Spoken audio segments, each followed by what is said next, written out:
get a lot of questions about Amazon reviews. How do you grow reviews on Amazon? How important are they?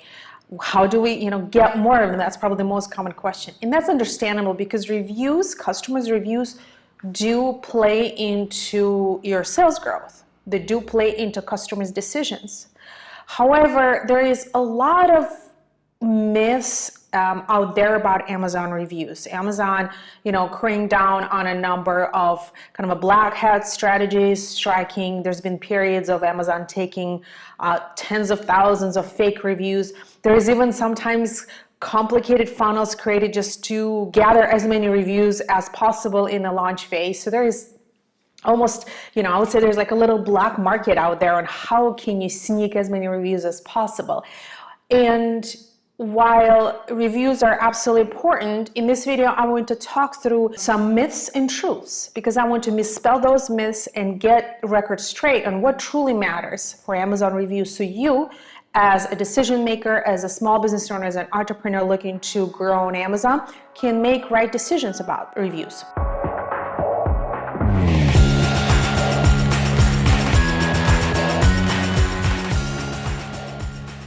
So let's start. Well, first of all, how much truly do they matter? Why do we care about them? Amazon's search algorithm, which is kind of a kept secret by Amazon, does consider average rating on reviews and the quantity of reviews. However, it is not, we don't know exactly the weight of reviews into organic search results and where your product shows up on product pages. We do know it's not the greatest factor.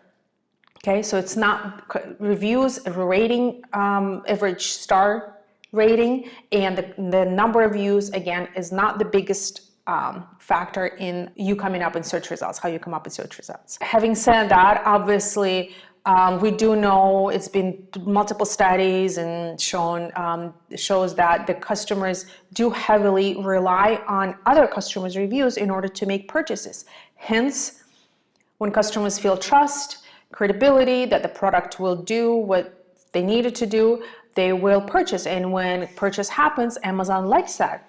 So then Amazon will promote your product in search results versus, let's say, a product that doesn't have good reviews or customers are not convinced, right? So hence, purchase doesn't happen. So Amazon will always favor, of course, sellers and brands that are more likely to convert, because for Amazon, it's really about a sale.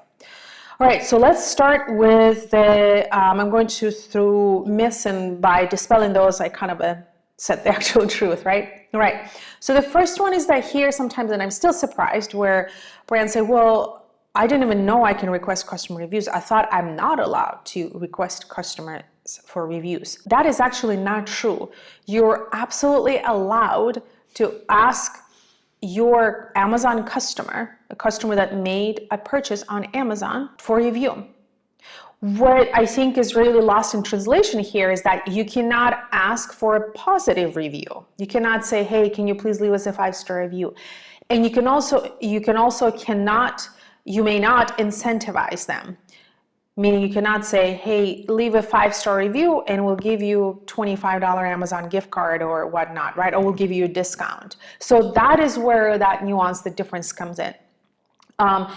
Amazon, in the last year or so, they really tightened how you can send that message asking for a review. So we used to have a little bit of freedom there. You can't really promote really per se. You can't put website links and whatnot, but we had some opportunity to do a little bit of kind of a personalization. Now it's a lot more strict. So it's about, you can pretty much push a button. There's still tools that help you automatically, automate that process. But if you're within Amazon Seller Central platform, you can just click request a review and automatically kick off email to a customer. So it's absolutely worth to do that because it will likely lead to higher review, what I call leave rate, right? So if you do ask for reviews, more customers that bought from you will leave a review. It's just math, right? Some of the, just kind of a clarify, I'm looking here in my notes, what does incentivizing mean? So you cannot ask for a payment That includes money gift cards. You cannot say, hey, I will refund you, reimburse you if you leave a good review. You cannot give free product. You can't, you pretty much can't provide any other gifts. However, asking for a customer for an honest review is absolutely within terms of services.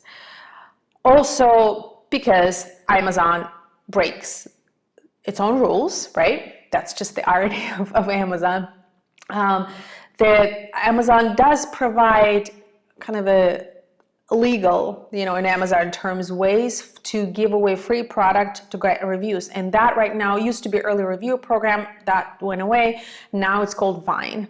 Vine actually used to be a lot more expensive. It used to be only for vendors. So it's now a lot more broad, right? Available for brands that use Amazon fulfillment and have brand registry. So as part of when we have new product launches or we work with a client that's completely brand new to Amazon platform, enrolling you to Vine program is pretty much part of our playbook. So those reviews are, though it is absolutely a very good investment, so you do need to provide free product. And I think there is a fee, I don't remember, but there is some investment there. But these are reviews that will help you jumpstart your product page, building that product page equity. Right. So that was myth number one. Myth number two, you always have to have more reviews in order to grow sales. If you can't get more reviews, your sales won't grow. So the truth is, it depends on the stage of the journey. So because there is quantity of reviews and then there is quality of reviews. And it's important to differentiate that. We have our framework that we've kind of harnessed through our many hours, thousand of hours working through brands of 3 stages of growth. So you have your launch, you have your grow, and then you have your shift stage on Amazon. So when you are in your launch phase, your quantity of reviews is absolutely important. It's just at this point, you just need some reviews, right? Now, when you hit certain numbers and you kind of move into growth phase, when you have, somewhat, our baseline kind of like 30 plus reviews, again, don't quote me, but just kind of through our testing, I would say, that's about the phase where you kind of start shifting into really making sure that the quality of review, meaning the average star rating and is it review verified, the recency of reviews, right? All of that starts playing to that. So it's really kind of a shift in that focus where you can't just be chasing number, right? And what I think also implied in that, and like I hear, well, you can't get reviews, we don't have reviews, we can't grow. There is that kind of a nuance, but verbiage does matter, right? So there is flipping the cart and the horse. Your reviews are a result of sales. Sales are not result of reviews. Getting more reviews is not a business goal in itself. Getting more sales is. Getting sales that will have reviews is, but getting more reviews is not a business goal. And you may say, well, it's just kind of semantics, but it's actually important because how we say things, how we, verbalize it, it also adds that kind of a thought pattern, right? So I want to make sure that you are aware of that. Reviews, again, are important, but it does not mean that you won't grow without them. So, we often start ads even with no reviews. We used to be hesitant about that. We kind of wanted to make sure to maximize return on ad spend, wait until few reviews. But now we've realized that really just jump starting any traffic with assumption your product is good, right? And your fulfillment is good, reviews will come. So there is no reason to even wait with ads.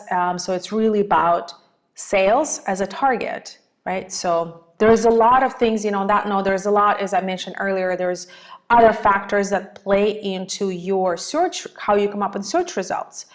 And you can see that on the first page, sometimes whatever keyword you choose, you can look on the first page, you will have product with 1,000 reviews, you will have a product with 50 reviews, right? That just tells you that it's not just about the quality, so let's not just chase reviews and don't make assumption that if I don't have reviews, I can't grow, right? Myth number 3, with all these Amazon rules, it's impossible to get product reviews nowadays. I hear this defeatist kind of attitude sometimes.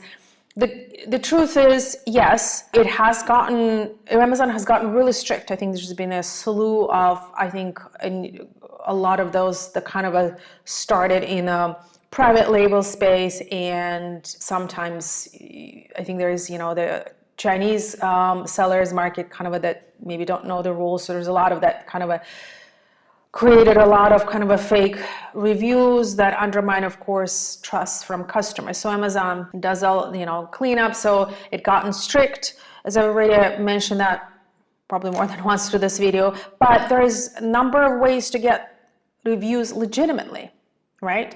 So I already mentioned Vine program. That is a program within Amazon ecosystem that you absolutely can do. You're not supposed to leave your review for yourself or use your family and friends, so we're not going to talk about that. So we keep very white hat approach to things. So if you're looking for gray hat or black hat, you're not going to hear it from me. So there, you can, for reviews, again, keeping in mind that we need the sales lead to reviews, right? So it's really about sales as the main goal, with a mind of, okay, with the intention of how can we increase the review leave rate. So, okay, Vine program mentioned. Product inserts, again, you have to be very above the line. You can absolutely say, and I say it all the time when I order Amazon products, I always look at inserts, right? Some of them break rules, some of them are fairly compliant, but you can absolutely say, we appreciate your business, please leave a review, your business important, however you want to express, whatever your message is in your words. You express that appreciation and ask for a review. So that's your package inserts. Then again, I'm looking at my notes, outside traffic. This is your levers. These are your assets that you have off Amazon, and especially in your launch phase on Amazon or launch of a new product, don't be afraid of cannibalizing your off Amazon sale, right? So send that message to your email list saying, hey, we're on Amazon, buy us there if that's where you shop. You can give discount, again, you just can't say, I'm giving you discount because you leave a review. You say, hey, buy us on Amazon just for you being our customer, here's a 10%. They make a purchase, and then you can follow up to your email list saying, hopefully you liked it, leave a review. So that is absolutely, especially that's your email list. You can do technically whatever you want, right? So again, it's giving that chance for as many sales as possible, right? Do the same with the social media, whatnot, whatever audience access you have. Myth number, this would be 4. All products reviews are equal. So it's really about, again, 30 reviews is 30, 100, 1,000. That is actually not true. The 2 biggest factors I would say play into that is verified purchase, right? So customers actually need to buy. You'll see that little verified badge or verified word, I think adjective is that shows in reviews. And your recency of reviews play into your average review rating. So the most recent reviews way more heavy in your average review rating than reviews from 3 years ago. We had done a number of, what we call kind of a reputation management projects where for whatever reason, the clients had reviews that really needed a repair, right? So we're talking about below 3. Average rating, one of them I remember was production. It was a bad production batch, and unfortunately it was Amazon FBA. It went out, it was too late for them to catch it, and they got a slew of bad reviews. So one of the ways we addressed is really educating the client, why we really not just need to, we can't really make those customers review those, remove those reviews. There's ways to work around that, but technically you cannot. You can't make them, right? So that was the experience. So bad experience, what do you do? So, but it's really the right focus is to also get as many of new reviews with a good production batch as possible, because those will push out those bad reviews, right? Another thing, because right now there is, unfortunately, Amazon made it easier to leave. You can just click on a star. You don't have to leave a review.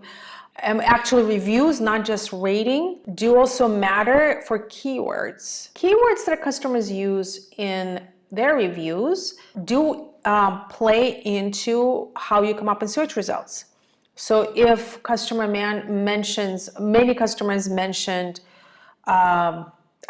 reduce my wrinkles, right? So that's going to help you for search results that are targeting wrinkle reduction, right?